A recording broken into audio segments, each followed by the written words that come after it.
Welcome to the Grace Fellowship podcast. We are so excited that you're here listening with us. We hope that today's episode will inspire and equip you to know and follow Jesus.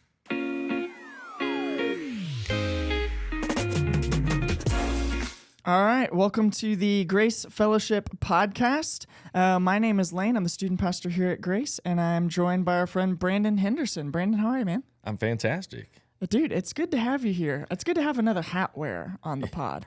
Yes, yeah, for sure. Mine's not quite backwards. We're not backwards hat bros, but... That's true. I do mine really just for lighting purposes is the biggest thing. But here's what I need to know, though. When you preach on a Sunday, as you did this week, and you don't wear a hat when you preach, but you're a frequent hat wearer. I would say you're more of a hat wearer than I am. For sure.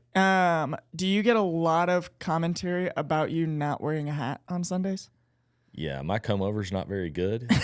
And so, man, oh man, do I get the comments on a Sunday. Because really and truly, outside of the stage moments, speaking, I have a hat on every other moment of my life except for when I'm in bed. Dude, recently, I never wear a hat on Sundays. Preaching or not preaching, I just don't. I grew up Baptist life, so it's like in my bones, I guess. Yeah. But I have a hat on every other moment, and in the past like month or two, people have been like, I've never seen you without a hat on. I'm like, you've seen me every Sunday. I have people on our staff that have come up to me and been like, I don't know if I've ever seen you without a hat on. I'm like, every Sunday morning for over a year. But there's something about it, man. It's like your Clark Kent Superman look. I don't know that people, based on the comments I get, I don't know that they think I look like it's my Clark Kent Superman moment for sure. But man, I spoke on stages and I've worn hats for years and never cared about the lighting and what it looked like on the YouTube live stream and all of that. So it's all new to go at it with the comb over for sure. Yeah, well, I think, dude, yesterday, comb over or not, everybody was pretty stoked on the word that came. I was walking out of the 11 o'clock, and there were people that it was a powerful word yesterday. Well, it was good stuff. Thank you. I'm excited to talk about that a little bit today, and so we wrapped up the Ride series, which really is like the coolest bumper we've ever had. Yeah, just a fun moment to get to use some of my expertise. I got to help Chris, met with Chris before, talk through like what do messages look like. He didn't want to say anything that sounded off and get to do that. And then to help the media team set them up with some guys I knew to go shoot some of that stuff. And it was a fun bumper for me because that's how I grew up. Everything they showed, the practice pin, where they were riding, all of that stuff is stuff that was stuff I got to do growing up, and so it really made it a fun moment for me. Yeah. I yesterday when I was sitting in and you were telling some bull riding stories on the front end, I was like, man, Brandon is so much cooler than I am, because I stand up there and I'm like, yeah, in high school, I was running cross country in tiny shorts with other little skinny dudes. And you're over there like, yeah, I was wrestling I'm like, oh man, this is so much cooler. Yeah. I go back and watch the tapes, and I wasn't as cool as I thought I was. But yeah, no, it's everybody has their gifts, and short shorts and running fast has served you well. Yeah, it got me somewhere, I guess. Yes. Yeah. But we spent 3 weeks in that week one. We talked about starting well, and we got to be able to talk about baptism and taking that first step. And then in week 2, kind of staying focused. And then this week, talking a little bit about, man, there's what happens when the worst happens, right? When we fall, when we're injured, how do we handle that? And kind of able to draw the parallel from into our faith world. And I think about a lot, and I've thought about this moment a lot in ministry. When we were doing baptisms at one of my previous churches, when you were being baptized, whoever was being baptized, we would ask them, what is your confession? And less of like, maybe a Catholic confession where they're like, well, here's my sin for the world. But rather like, what is your confession about who Jesus is? Why are you getting baptized in this moment kind of question? And one time we were baptizing a dad, and he said, we asked him what his confession was. And he said, man, I believe in Jesus and everything is going to be great from here on out. And I remember standing there and being like, oh no, we're in trouble. Like something has missed the mark part of the way through. And I think yesterday was such a good message for that of like, hey, we walk with Jesus, but sometimes life gets messy. Sometimes life gets hard. And we really looked at that to start that off in that John 16 passage where Jesus says like, hey, take heart, but also the world is difficult. What are some of the things that when we look at people that are in the seat, whenever we preach, we're trying to think of who's sitting there, what they're going through. What are just the type of difficulties that we think kind of face our people at any given level? Man, I think I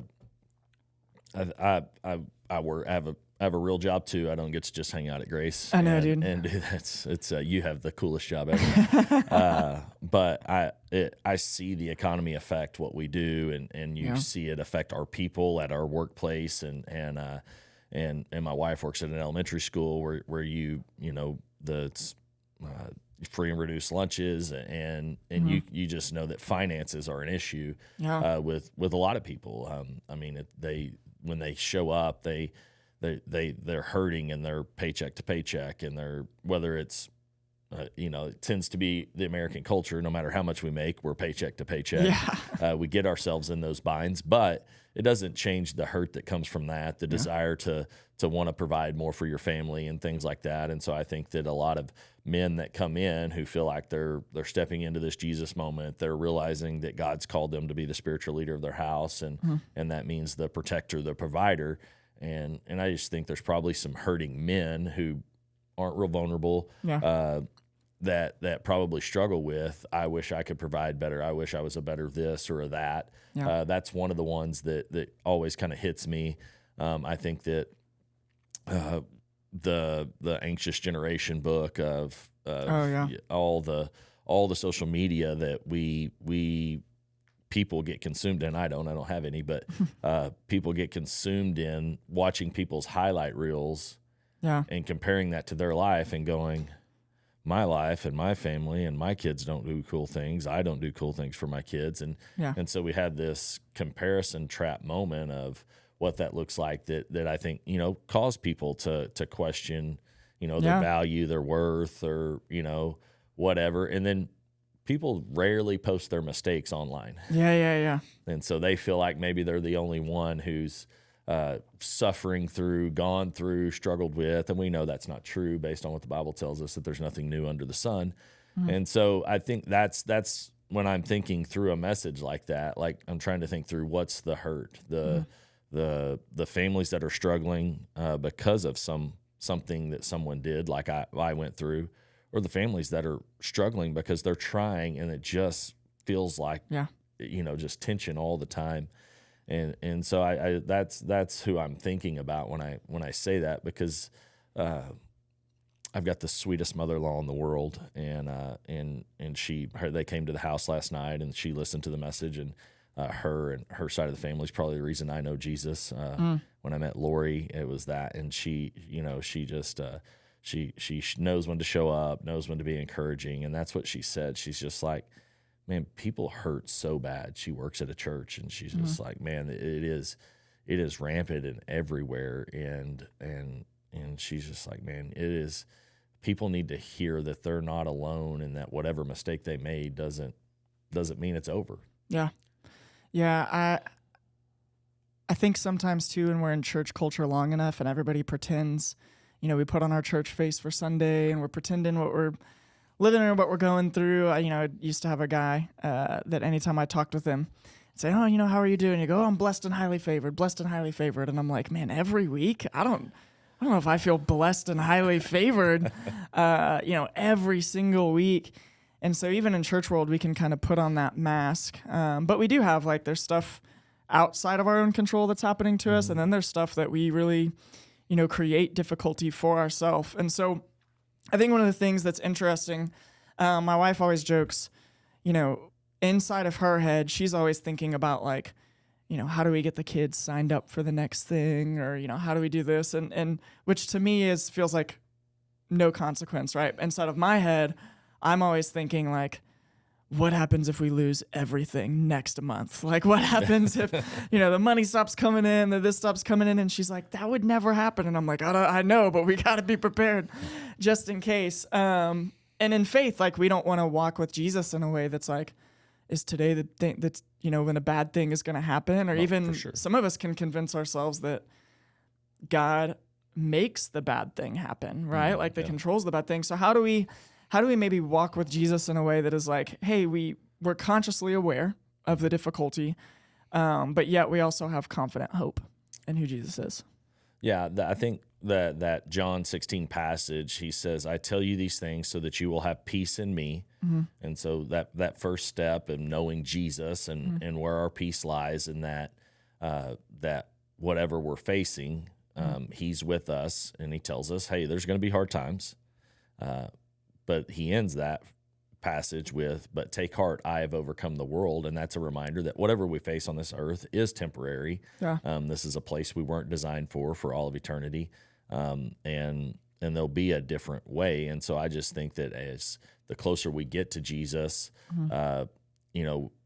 doing what Chris talked about in week 2, the continual adjustments to make sure we're fixing our focus on the proper things and we're headed that. I think that it will mitigate how much trouble we end up in, because we can there's some of that we can control. Yeah. We are human, but I do think that the closer we are to Jesus and the closer we are to community and the closer we are walking with him daily, the easier it is to stay the course. Yeah. And when we do that, we can focus on the good things, and it's all about perspective when it comes to our walk with God. We can look around and point out all the bad, or we can look around and see all that God has done for us every day. And so that's one of the things my wife starts with in her counseling is a gratitude journal. Like that's just one of the first counselor things that like, she's just like, man, life can't be as bad as you've decided in your head that it is. And I'm not saying that some people aren't really going through it, but man, when we start with gratitude, it really helps us to realize how blessed the life is we get to live, even though we are going to have hard times, even though we are going to struggle, even though we are going to fail.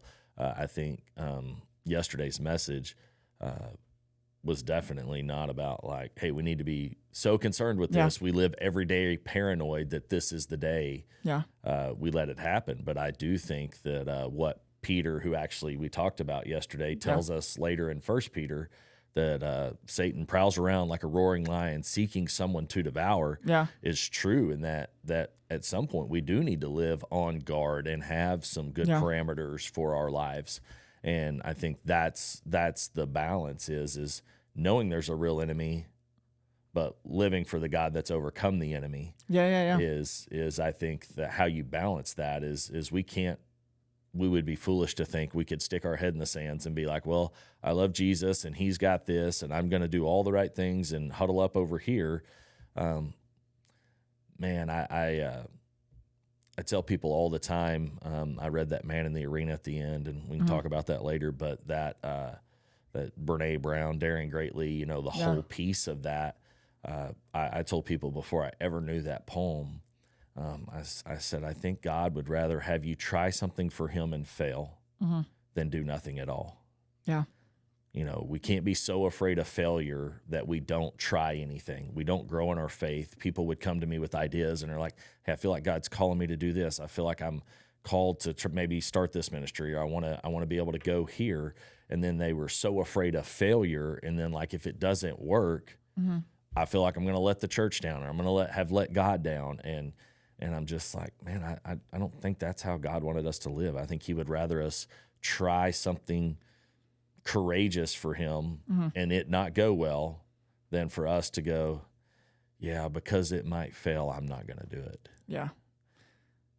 And I love the language of being on guard. I think that being on guard versus being on edge are two very different things, right? Like an awareness of the reality that you're living in that causes you to be equipped for that reality, I think is really helpful.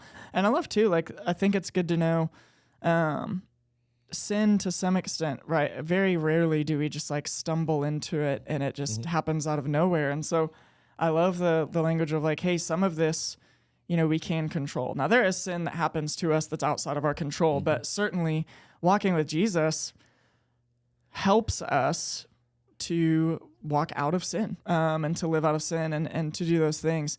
And it's an encouragement too, to like, hey, don't ever get too comfortable, that you just stop walking with Jesus, because Satan does prowl around, like he prowl around, waiting to devour and to destroy and those things. And so I think kind of living in that balance is super helpful. But we talked about the story of Peter. Why don't you just give us like the short summary? I love this passage. I've preached on it a few different times, and you actually brought to light some things that I had never picked up in my study or never looked up in my study, which I really appreciated. But just kind of in a short summary, man, what is the story of Peter that we looked at yesterday? Man, Peter was, if you read Jesus, there's just so much. He was arguably the closest with Jesus. There's no denying that. Yeah.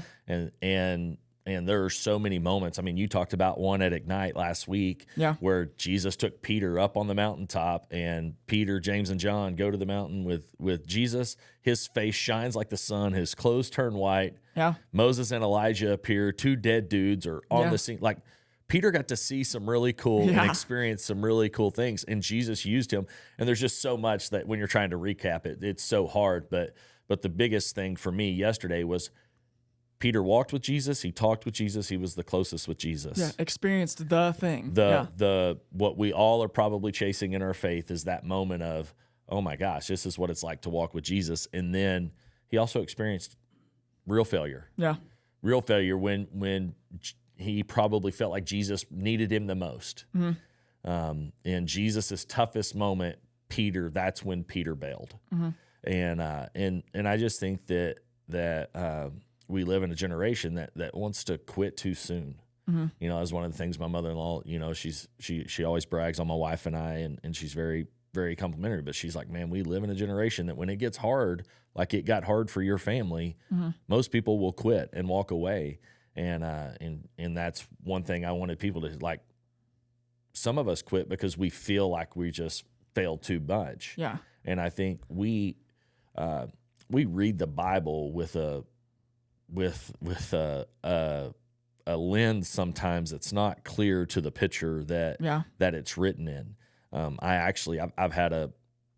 pastored a camp years ago, and they gave me a chronological Bible that I've rarely cracked. I have so many other study tools, but this one, trying to understand, like I wanted to get the timeline right between, the Last Supper and the denial, and then Jesus and the, getting arrested and all of that, and had to leave out, I left out the whole part of Peter cutting off a guy's ear, and Jesus is like, no, that's not what we're doing. Yeah, which is crazy. He's ready to fight in that moment, but then not, not right after that. And so in all of that, where you look, and in the chronological Bible, it's just like where it fits in the story, and you're like, oh, I read it as I've read Mark's gospel, and that's how it happened, and then I read John's gospel, and this is how it happens, and then I read this, and then when they do a good job of putting it in order, and you're like, oh, no, that happened before this happened, and then, oh, I thought that happened over here. And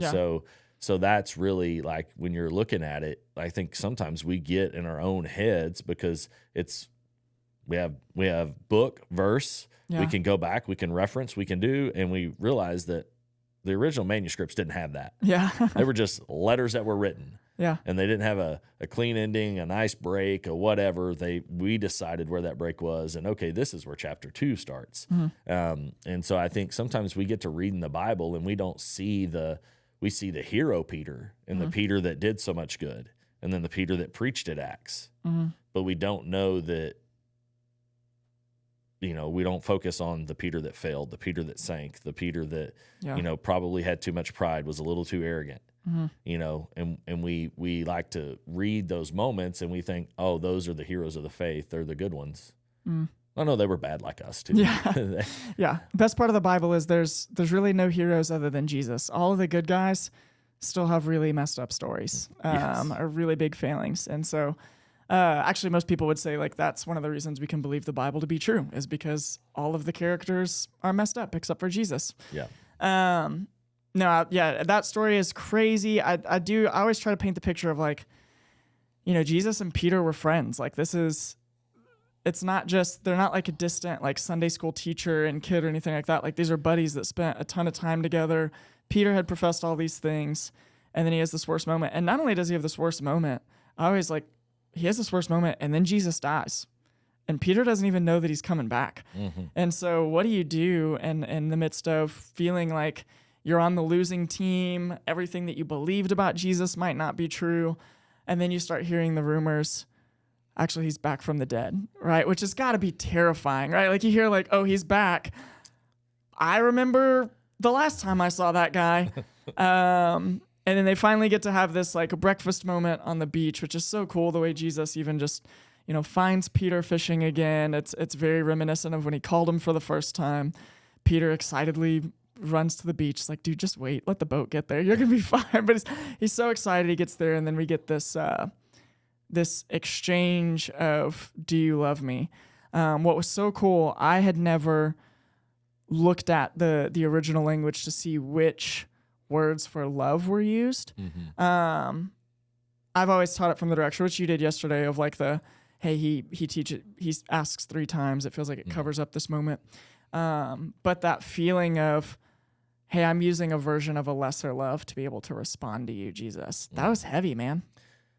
Yeah, and I think that's where some of us end up sometimes. We feel like we know ourselves, mm-hmm. and we know, that our failures, our thoughts, our actions, and all of those things. And in that, I think that's why I kind of wanted to point that out, was like even Peter couldn't look Jesus in the eye, because right before that, he said, I'm all in. I'll go to death for you. I will do all that. He pulls his sword when Jesus is getting arrested and proves, I will go to death for you. I'm willing to go to bat for you. But Peter would have said prior to that, I am all in, love you. Yeah. And in this moment, I think when he's faced with the Jesus he looked at, mm-hmm. as he denied him, mm-hmm. With that tough choice, he's like, man, I don't know how do you even say it now? Mm-hmm. And I think it's just proof that, man, we go through what we go through because mm-hmm. God is preparing our heart for what's next. Yeah. Because can you imagine the arrogance of Peter after preaching at Pentecost? If he hadn't had this stumbling moment, he would have been like, I told y'all I'm the greatest. Yeah. But he has this moment where Jesus is like, good. Yeah, you can't say that anymore. Yeah. And Jesus gives him the chance 3 times. There's so much in there. Mm-hmm. And then the no part of that, like I had never understood that, like before I was studying for this one. Yeah. Looking at that, and that, Peter changes it, and he admits, hey, you know everything. It's not just you have understanding of. It's not just you're my best friend. You know who I am and all of that. Yeah. And he goes from that friend follower to hey, you are my God, mm-hmm. and you know everything, mm-hmm. and you know my heart, mm-hmm. and you know the depths of my love for you. Mm-hmm. And so I really do love you, even though I let you down. Mm-hmm. And I think that's the beauty of having that language and understanding it a little bit. Yeah. Not that it changes the redemption story. He denied 3 times. He came back 3 times. As I was studying, I'd never really dove into that and seen that. And it just brought it to light and just brought so much more meaning, especially to me, mm-hmm. in that moment. Yeah. No, it's one of the more powerful pieces of scripture, I think. Just and your line yesterday of, he turns our wreckage into reconciliation. I think we get to see real reconciliation take place. I've had conversations before. One of the hard things in the church is that I think we just so rarely see real reconciliation after something that's difficult. I've always had a high amount of respect for people that, maybe their life has blown up in some sort of way, or they've gone through a struggle, and we've actually gotten to see, really real reconciliation. Because it's like, oh yeah, now we can actually believe in the gospel. Because a lot of the times we're just doing Christian things, mm-hmm. and then when it hits the fan, now we're looking at it and we go, okay, well, we were doing Christian things. Those Christian things stopped working, and I don't have the strength to forgive or to practice grace or any of those things, so we can actually see real reconciliation. We've burned bridges on friendships. Maybe our marriages have ended. Maybe we've just left a job and gone to a new, whatever it is. We just kind of let broken things stay broke, which is very different than the story that we see in Scripture over and over again. So I love that, but I think what's helpful is sometimes when we're the offender or when we're the one who's messed up, a lot of times if we're not healthy, we also want reconciliation too soon. Like I've been in situations where been working with someone and they're just like, why can't everybody just forgive and forget? We're like, well, that was 24 hours ago. But there's been some time. What is reconciliation? Because we just kind of get it in pieces in a 30-minute message between Peter and Jesus. Yeah. What does reconciliation, often look like? I know what it looked like for me in my darkest moment. So what does it often look like? I think it depends on, I know we like to say, well, one sin, all sin's the same, and no sin's worse than the other. And I don't believe that to be 100% true. Yeah. I believe that when it comes to the Lord, sin is sin, and he wants us to deal with all of it very directly. But for me, I was in a level of leadership, and I was all of that. And I didn't, you can't just say you're sorry and go back. And I think that there is I had to step back from everything because one, I was trying to protect, my family. And I really like what you said right there. When you're the offender, you would love for everybody to move past it quickly. Yeah. And people who know my story, there are some people who are still upset that I'm in certain places doing certain things. Yeah. And that's 9 years ago. Yeah. And I took my family through hell, and we've lived through hell. Yeah. And done the hard work to come out on the other side. Yeah. And so if I feel like we've done the work to be able to be where we are today. Yeah. There was a time I didn't serve anybody. Yeah. It was year and a half before we really, really got back to doing certain things. We went to counseling. We did everything our counselor recommended. I sought the help I needed. We sought the help we needed together. And honestly, we stepped back for a period, but when we felt like we were ready, every church we've gone to since then, we've talked to leadership. Everybody in leadership knows my entire story everywhere I go, because I don't want it to catch anybody off guard or surprised. And there's probably a few months in the beginning where, I was like, I would love to not have to talk about this anymore. Yeah. And the thing is I finally just quit being, because guilt and shame and all of that tell us, that's why we don't want to talk about those things. But I finally just was like, you know what, God, this happened. And it's who I am, and people are either going to love me for it or they're not. Yeah. And so Lori and I have prayed that our story would help others see the hope of hard work. And so there was a time we didn't serve, not because they didn't deserve to get to, but because what I had done. Lori continued to, we had a youth group that was meeting at our house, and Lori continued to lead that. Yeah. I was not part of it. Yeah. I mean, they're meeting at my house with my kids, and I had to leave. And then there was a time I came back and I could just be there. And then after a certain amount of time, I could start being part of it again and start leading again. Yeah. And that was what that looked like. And then at our church that we found, I talked to the pastor. I was like, hey, how can you serve? I just served in kids. I just helped lead a small group for 5-year-olds. Yeah. And they managed, I wouldn't say my influence, but they watched where we were at and what we were doing. And so there's definitely, it's not I'm sorry, and then I just go right back to doing the things. I don't want anybody to mistake that's how it works. It's hard work. Yeah. Jesus turning your wreck into reconciliation is true, but it's not without the hard work on your side to go do that, I guess is for me. That was the biggest picture. And honestly, it was crazy to me, the people I thought would be there for reconciliation, who I thought were close to Jesus and understood the Gospels that weren't. absolutely mind-blowing to the people that were. Yeah. That said, you know what? This sucks, but I'm right here with you. Yeah. This isn't going to be pretty. Yeah, you did this. Yeah. And they wrote it out with my family, and those are still some of our closest friends to this day. Yeah. And I'm forever grateful for their friendships and for those moments of, even in the mess, even when it wasn't going to be easy to love us, even when it was going to be hard and we were struggling, they loved us through reconciliation. And man, what a picture of the gospel, because that's what the gospel is. Yeah. Yeah, I think, dude, just so powerful, man. So powerful. And what I really love about even just some of that, I think thinking through like, man, just time, and realizing we're not in charge of that time. We're not in charge of that time frame. Guidance, right? Like seeking actual, whether it's like pastoral guidance, counseling guidance, like bringing in some of that community that you even talked about yesterday, right? Like community helps us heal and it helps us reconcile. And I think too, man, the reconciliation back to Jesus is actually, sometimes we talk about that as the hard part. Reconciliation back to Jesus is usually the easy part. Yep.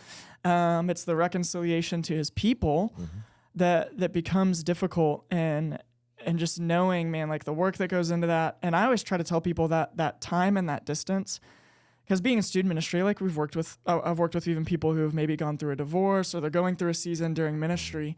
And I'll talk with them and say, hey, for the next 6 months or whatever it is, let's take some time away. So often, because our identity is wrapped up in our serving, we take that as like, oh, I'm being punished or I'm being disciplined by being removed from this thing. And what I always try to look at is 100% of the time, hey, this isn't about punishment or discipline. This is actually just about your health, because there's something when our life is out of whack, it's rest and time away. Just with the Lord, and to work on those relationships that helps us get better moving forward. And I think that's what's so good when we say like, hey, we don't need to be so quick to get to something, because time away from it isn't about punishment. It's about just getting right and getting healthy and doing well and working on all those relationships. I love you wrapped up on the two things that I think are just great, that were helpful to you, that have been helpful to me in hard seasons, that I think are helpful to anyone who's trying to walk with Jesus, whether something has happened to them or something that they've struggled in on their own end, of community and serving. Yep. What are just some ways now on the other side, 9 years later, that you would say, hey, we have to prioritize community, we have to prioritize serving? What are some things that those two activities have done for you and done for your family in your walk with Jesus? Oh, man, we wouldn't be here without that community. You know, the those that walked through the hard times with us, and then even new community.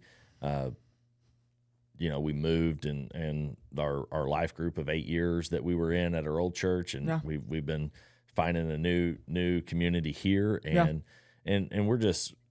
we just know how important it is to us, and how important it is to our walk to have people that will tell you the truth when you're struggling, that'll tell you the truth when you go, man, it feels like my wife hates me, or it feels like this is happening, it feels like my job sucks. And you have some real people that can listen to the story and go, yeah, that does suck, or yeah, no, it's time to suck it up. Yeah. You know, and I think that's what community does. And I think too often we expect perfection out of others, and we expect them to look like us, smell like us, act like us, dress like us. Yeah.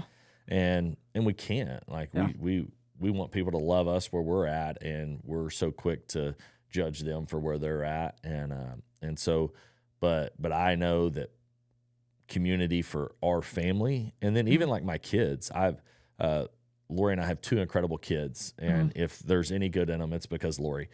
But we also surrounded them with community, and we let other people who love Jesus have a lot of influence in their life. Amen, man. And they spent a lot of time at church camps without us there, learning to lead, learning to love Jesus, and letting those people pour into their lives, and other places where they were serving.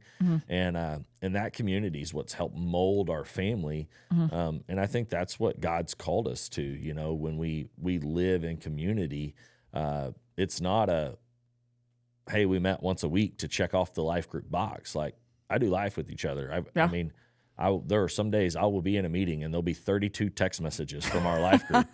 Most of them's Derek Mallory just hearting everything because he's not reading it. He's just catching up. Yeah. He's hearting it all. He actually admitted to that the other day. So thought I'd call him out on that. But that's a bold thing to think that Derek Mallory's listening to the pod. So good for you, man. Yeah. He's admitted he listens to 2 podcasts, this one and Chris's. Hey, let's go. Let's go. So anyways, so it's just like that's what that community means. We're encouraging each other every day. Every morning there's somebody that's going, this is what I read today. This is what I've done today. This is what it means to me today. And it's just so encouraging to get those. Yeah, that's awesome. And I think that's what that community is we constantly challenge each other to saddle back up, get back after it, even though it feels like it's hurting. Mm-hmm. Last week was a rough week for me. Preparing, it feels like it's that way a lot. Mm-hmm. When you're going to speak, it feels like the enemy attacks. And I can't tell you what that community meant to me and how many different ways our life group showed up for us and people were praying for us. And I've got an incredible wife who made sure that happened. So that community was super important. And then to speak to the serving side of that, you're right. There is a time when we go through those moments that we need to step away and make sure we're right and we're healthy because when we do serve, we do bring influence, and we don't want to bring any of our baggage or negativity or influence to that when we're not right into that. But I think after the right time, we need to step back in. 100%. And I think the enemy tells us, you're not good enough. This isn't good enough. This isn't going to happen. And you shouldn't try to serve in this capacity again. Yeah. And I will tell you that, I get to speak at some really cool things and on stage here at Grace with my heroes of the faith, trying to preach after you, preach after Rocky, preach after Chris, that you guys are communicators that do it all the time. Yeah. And I'm just honored that I even get to do that, but I've never asked for it. Mm-hmm. I've never like shot Chris a text and be like, hey, you need me soon? Like I've never asked that. I've never, the church camps I've pastored, I've never gone and said, hey, you know what? I think I'd make a good fit for this. God has provided those opportunities. I've never went and sought them out. That's huge. I serve where I feel like God's calling me to serve and giving me the opportunity to. Yeah. And, that is that, getting back into that. Yeah. But I'm going to tell you, I went from preparing 52 messages a year, preaching 3 times a week, to teaching 5-year-olds on Sunday morning. Yeah. And I love Jesus just as much. Yeah. And I enjoyed serving just as much. And arguably the more difficult task is teaching 5-year-olds. Yeah, because they'll tell you the truth, to leading. And so I really do think that, people, they see, oh, well, he got to get on stage and all of that. I didn't ask for that. I'm just as happy back there in kids. I'm just as happy on Wednesday night, probably happier. 100%, yeah. And in those moments, but we still need to find our place and we still need to serve. And I think we need to say yes where God calls us. Yeah. And that's what I try to do. I say all that to say that is I'm trying to just be obedient to where I think God is calling me and he's giving me a message. And I'm grateful for Chris and the staff here at Grace that love my family. They know our story. They know the truth of what it is. And I'll never forget when I met with Chris the first time and I told him all the story and I said, look, I get it.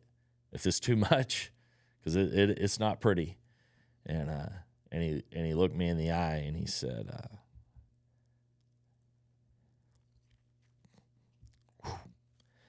he said, how could we have a church named Grace and not offer grace? Mm.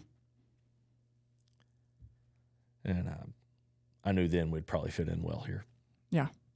Dude, and that's a big reason why my family's here. That's why we love Grace. I think that Chris has been just a phenomenal leader in that. And, dude, honestly, our family loves your family. We love Lori. Y'all have been good. Y'all have probably been better to us than almost anybody at Grace since we got here. Dude, I remember getting here and being in student ministry, and it was like immediately people were like, have you met Brandon? He's so great on that team. He's so great. So what I love about that is I think that you are who you are and you're consistent. You're the same guy on stage as you are in kids ministry, as you are in student ministry. I think the Lord's done a good work in your life to be that guy. I think that you're faithful to serve, and I do think that you work hard at community. Like the fruit that you get from your life group is because y'all work hard. Your whole group works hard. You invest hard. And I think for people out there, man, as you're looking for a life group, if you're looking for community, if you're looking to serve, don't aspire to be great. Just aspire to be faithful. I think that that's the lesson there. Of you're faithful to those places. And then in life group, man, you got to work hard to experience these kind of things, to experience these kind of relationships, and you got to put that foot forward. So, dude, I'm so thankful for you. I'm thankful for your word yesterday. I thought it was a powerful day for our church. I think this episode is powerful. I've just enjoyed sitting with you and just getting to talk. And we will wrap it up and see everybody next week. Y'all have a good one.